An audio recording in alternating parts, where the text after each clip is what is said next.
If you have a French cleat wall, you're definitely going to want to make this tool holder. And let me show you why. It can hold all of these different types of tools. This is super versatile, and it only takes a couple of minutes to make. So in this video, I'm going to walk you through the steps of how I made it, and I'll show you some of the tools you can use it with. I started off by cutting a scrap piece of plywood to approximately 9 inches by 3.5 inches. It had a 45-degree angle on it, so I went ahead and cut that off, and then I cut it into 2 smaller pieces. And those 2 pieces were about 3.5 inches long and 5.5 inches long. Next, I measured the handles of my tools, and I found that the grips were approximately 1 3/4 inches wide, so I made my space in between about 2 inches wide. I figured this would be plenty to fit my tools. After marking out my cuts, I used a jigsaw to cut out the space in the middle. You'll see my work with the jigsaw is honestly not great, but it was good enough to get the job done, and that was good enough for me.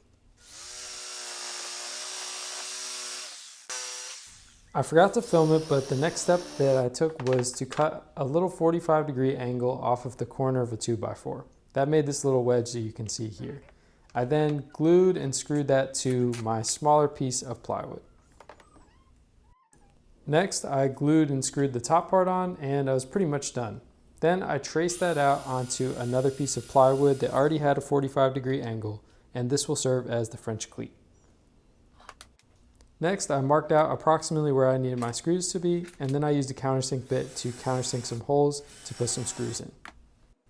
I'm a big proponent of using the materials you already have, so I just used some basic 1 1/4 drywall screws, and these have held up perfectly fine.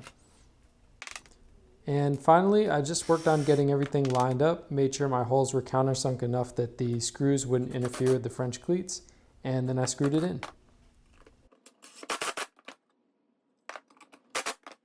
And here you can see the final product. This is honestly a really quick project that you could probably knock out in 15 minutes or so.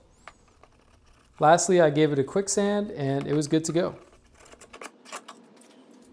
So all I used here is a little bit of plywood and a cutoff from a 2x4, but you could have used any other type of scrap wood.